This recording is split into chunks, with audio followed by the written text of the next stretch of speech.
حیدرآباد میں مختلف جگہوں پر دو مزار ایسے ہیں جن میں کچھ نام کی ایک جیسی مماثلت بھی ہے اور مزار بھی تقریباً ایک ہی جیسے طرز کے بنے ہوئے ہیں۔ روپ محل بلڈنگ کے سامنے یہ گلی مزار والی گلی کہلاتی ہے جو ٹنڈو ولی محمد کا علاقہ ہے۔ اس مزار کے مرکزی دروازے کے اوپر سنگ مرمر کی تختی پر درج نام کے مطابق صاحب مزار کا نام حضرت مہر علی شاہ جیلانی ہے، جبکہ اگر آپ پرانے راحت سینما والی پتلی گلی سے آئیں یا پھر لجپت روڈ کے بازار کی طرف سے آئیں تو بالکل ٹنڈو ولی محمد جیسے واقع مزار جیسا ایک اور مزار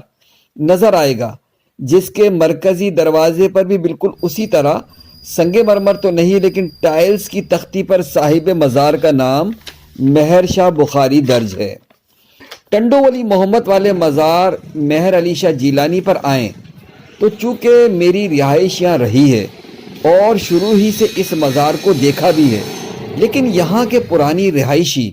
جو ہندوستان سے ہجرت کر کے یہاں آئے اور وہ لوگ جو کئی نسلوں سے یہاں رہ بھی رہے ہیں، وہ بتاتے ہیں کہ ہم نے شروع ہی سے اس جگہ پر اس مزار کو دیکھا ہے۔ اس مزار پر اور دوسرے مزار مہر شاہ بخاری کے بارے میں نے مختلف جگہوں کا معائنہ کیا۔ دونوں ہی مزارات پر مجھے صاحب مزار کے حوالے سے کوئی تفصیلات موجود نہیں ملی، جبکہ آپ دیگر بڑے مزارات پر جائیں تو صاحب مزار کے حوالے سے سن وفات، نام، تعلیمات، شجرہ، خلفاء وغیرہ کی تفصیلات کا بورڈ ضرور آویزہ ہوتا ہے۔ بدقسمتی سے ہمارے یہاں مزارات کے حوالے سے بہت ہی کم کام ہوا ہے یا پھر اس پر توجہ نہیں دی گئی، جس کی وجہ سے مزارات اختلاف اور مختلف مسئلے مسائل کا سبب بن گئے۔ حالانکہ مزارات اولیاء پر شریعت کے دائرے میں رہتے ہوئے جانا عین سعادت اور جائز کام ہے۔ ماضی کی تاریخ اٹھا کر دیکھ لیں، مزارات اولیاء شریعت و طریقت دونوں طریقوں سے عام لوگوں کی رشد و ہدایت کا ہمیشہ سبب رہے ہیں۔ مزارات پر چادر ڈالنے سے لے کر مزار کی حاضری تک کے احکامات واضح انداز میں دینی تعلیمات میں موجود ہیں، لیکن لوگ اس سے واقف نہیں۔ بدقسمتی کہیے کہ اگر کسی صاحب مزار بزرگ کے بارے میں معلومات نہیں تو کم سے کم یہ ہدایات تو ضرور مزار پر آویزہ ہوں تاکہ لوگوں کو مزارات کے بارے میں آگاہی ملتی رہے اور وہ کسی بھی غلط فہمی کا شکار نہ ہو پائیں۔ اگر سمجھنے والے اس چھوٹی سی پر اثر بات کو سمجھ جائیں کہ جو قدیم مزارات ہیں